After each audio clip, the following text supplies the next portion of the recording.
এখন ম্যামের বাড়ি যাচ্ছি। চলো চিটকানি খোলো।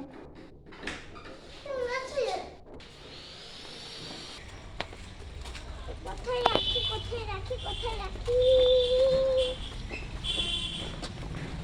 একটু ঘোরো। ম্যামের বাড়ির ভিতরে চলে যাবো, তখন তুমি এটা হাতে নিয়ে রাখবা। ঠিক আছে। ছুরি দিয়ে রেখে দেবা। হুম হ্যাঁ। হুম তুইকে তাকাও একটু। দেখো বন্ধুরা, আমি নিম পাতা ছিঁড়েছি, কি সুন্দর না? ওই দেখো আমাদের আম গাছ, দেখেছো? আমি লোককে বলেছিলাম, সে লোককে আমার দেখবার পরে বলবো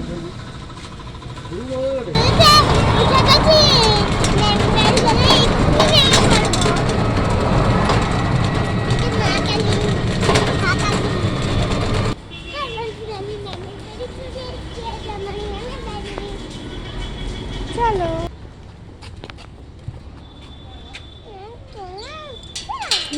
যাও।